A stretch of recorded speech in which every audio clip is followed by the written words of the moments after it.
Ndabaramukije mwese shuti banywanyi bacu mukunda kandi mugakurikira amakuru n'ibiganiro dutambutsa kuri ishene yanyu imwe Rudende ya Isange TV, ishene ibashikiriza amakuru n'ibiganiro biba bigezo kandi biba byakuba amatohoza mu rurimi rw'ikirundi.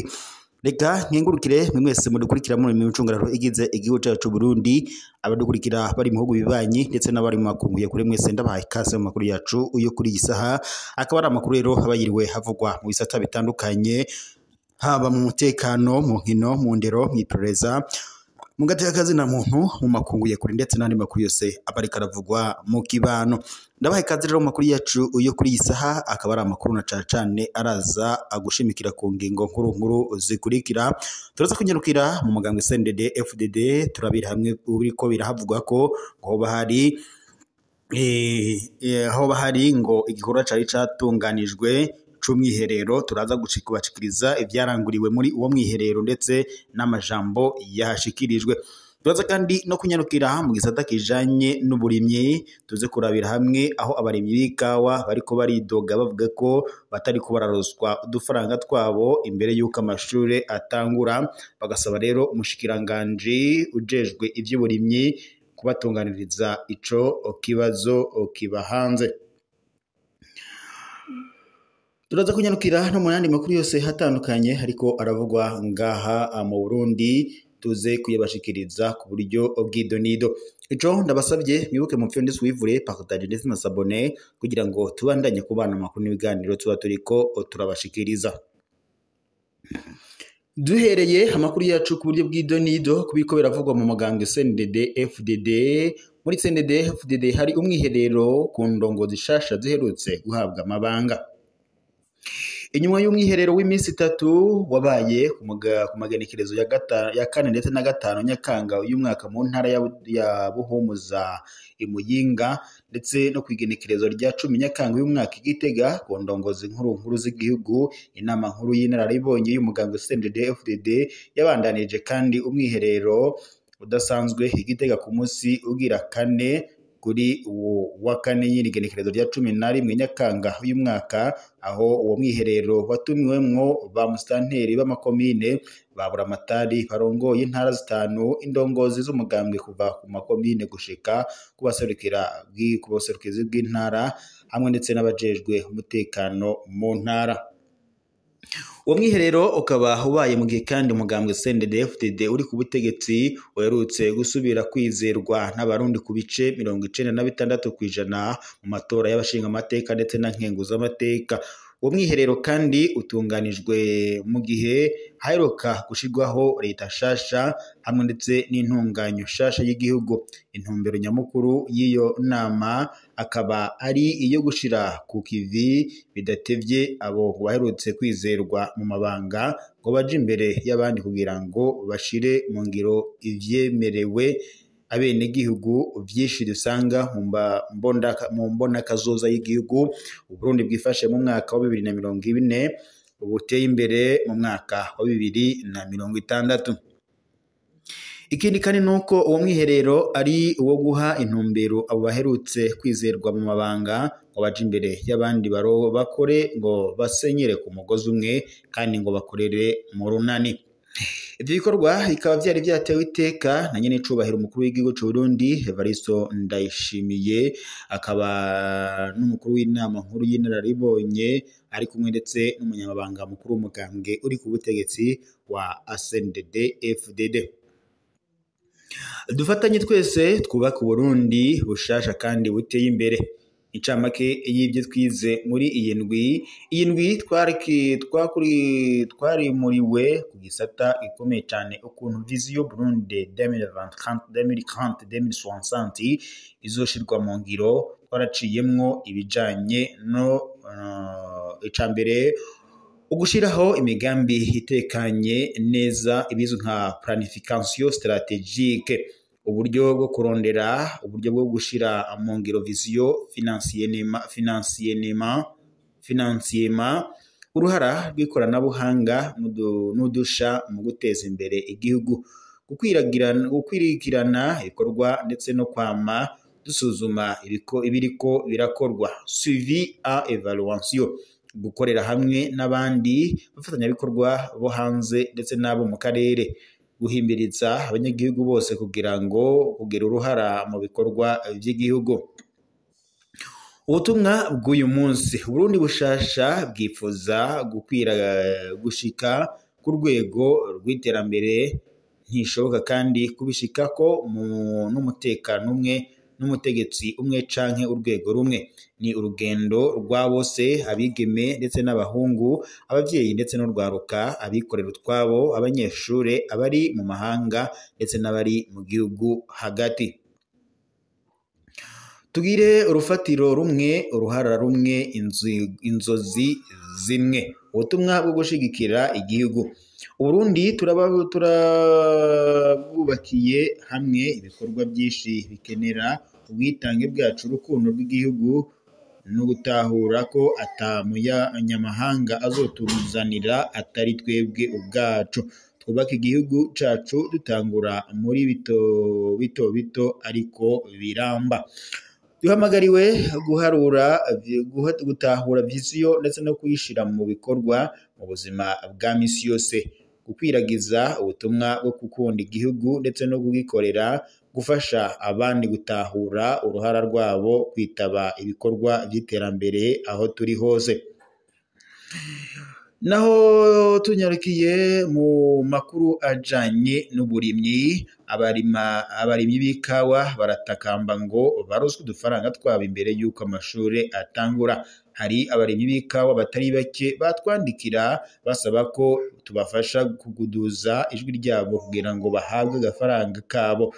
Bavuga ko batagira uko barungika abana ku ishure mu gihe buca amashure yugururwa. Ntibatahura icabaye uno mwaka, ntibanatahura impamvu leta ngo yigumira mu gacerere ntivuge ibibazo bijanye ikibazo cabo gihari.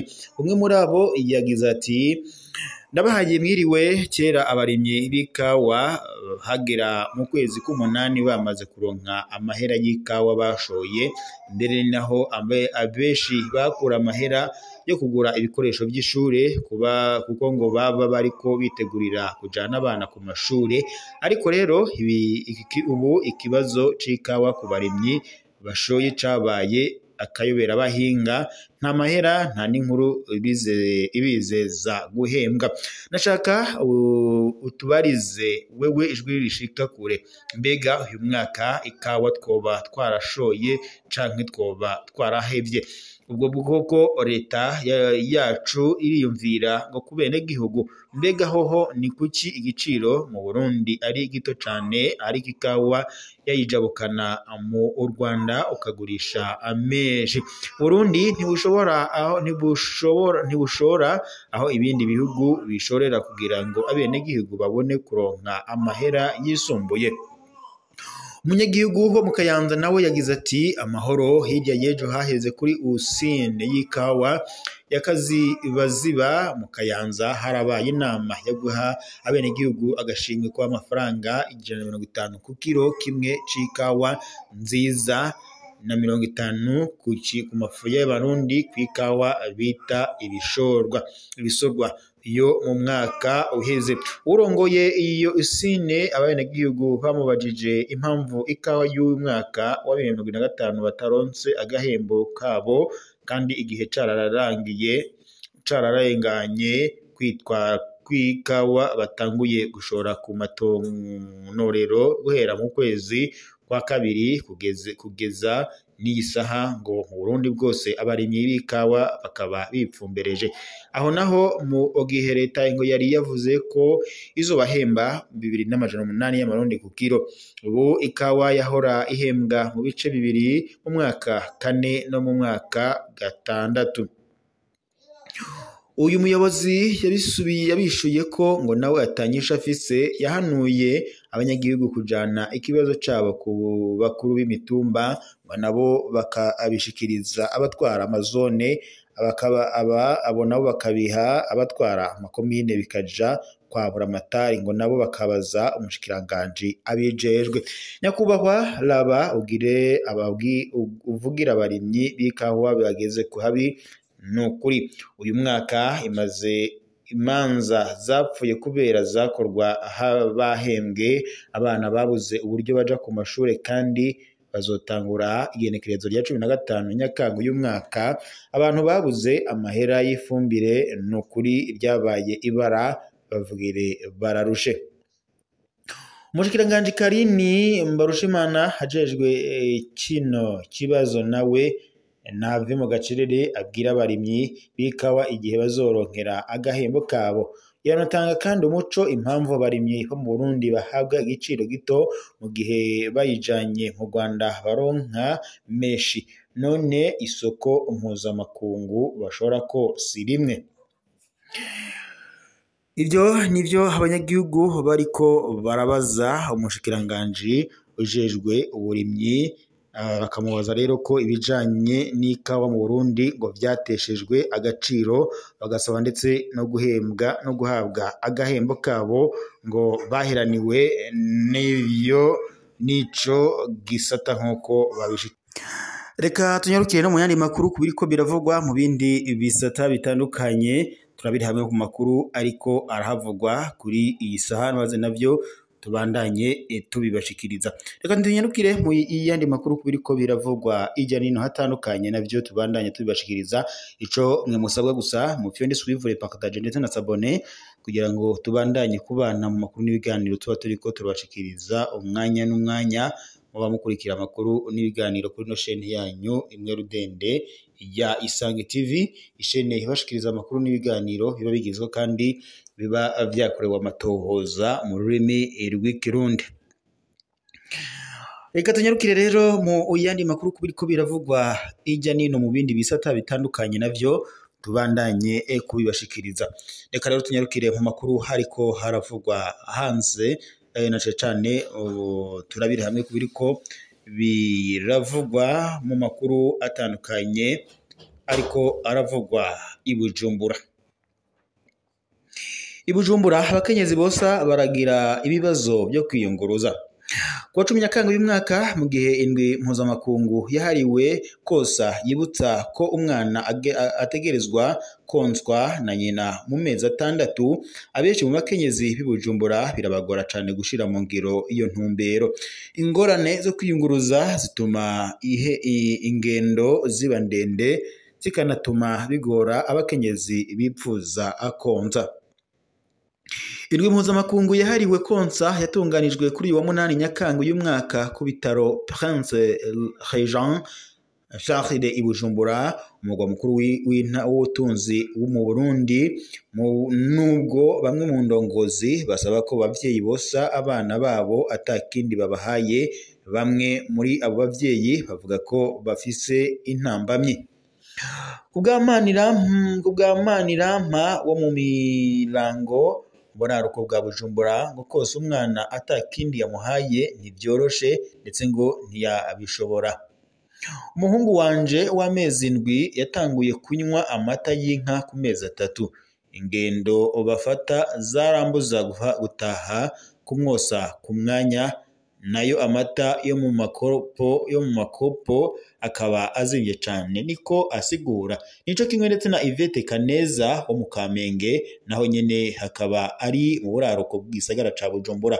Kuvuga ko twihuse konsa abana bacu mu gihe abandi baba bamaze amasaha 2 batondeye ibisi biragoye cyane, niko avuga. Bamwe mu bakenyezi baraheba ibikorwa vyabo canke bagataha n'amaguru ukosa.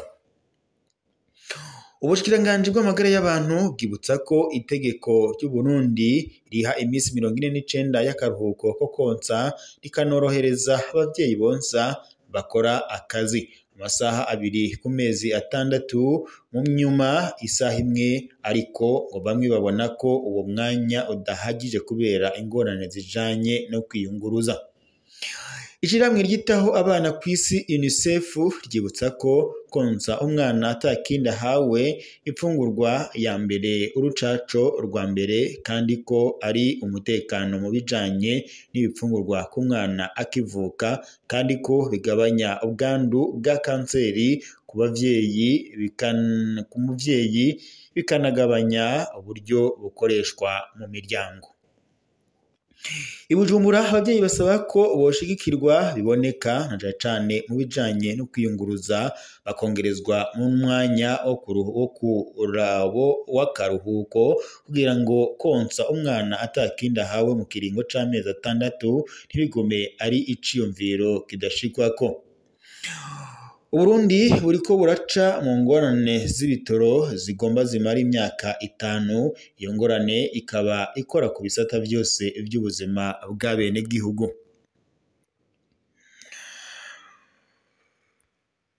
Ivyo rero nivyo vyariko biravugwa ngaha mu Burundi, naho General de Brigade de Police Berthe Gahungu kuri ubu yarungitswe mu bitaro vy'i Bujumbura.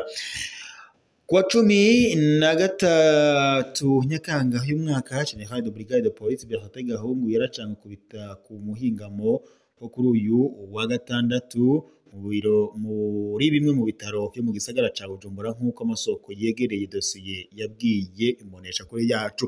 Ngo makuru dufise uwo yahoze arongoye igipolisi c'Inyamiramabi akarongora n'igendereza hagati mu Burundi yaramaze kugenderwa n'umuganga kuwa 5 Nyakanga y'umwaka n'ibohero rikuru rya Mpimba i Bujumbura aho yari yacikanywe kuwa 6 uheze. Yari kandi yajanwe gupfungirwayo inyuma yo kumara indwi zibi apfungiwe mu busho bw'igendereza ry'igihugu kuva ahagarikwa kuva kuwa 21 Nyakanga y'umwaka. Kuko masoko yacu kandi General de Brigade de Police Berthe Gahungu akurikiranwa ku vyaha byo gutuka umukuru w'igihugu ndetse no gutuka indongozi nyinshi z'u Burundi, harimo umunyamabanga ntayegayezwa w'inama nkuru y'umutekano. Abakora amatohoza baramwikeka ko kandi kuba ari inyuma y'imbuga zitagira amazina nyayo zikorera kuri X yahoze ari Twitter, boba kandi bishimikiza ko ngo ibiyago vya telefone iyo ntwazangabo ngo yoba yaragiranye n'abandi bantu. Icaha cyo gutuka umukuru w'igihugu gihanwa n'itegeko ry'u Burundi, n'igihano kiva ku mezi 6 gushika ku myaka 5 n'ihadabu riri hagati y'ibihumbi 10 ndetse n'ibihumbi 50 vy'amarundi.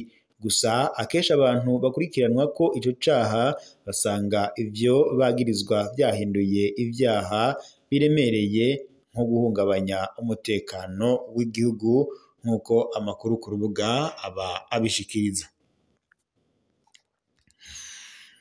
Reka rero mbe mbashimiye kuba mwari kumwe natwe mu makuru n'ibiganiro twariko turabashikiriza.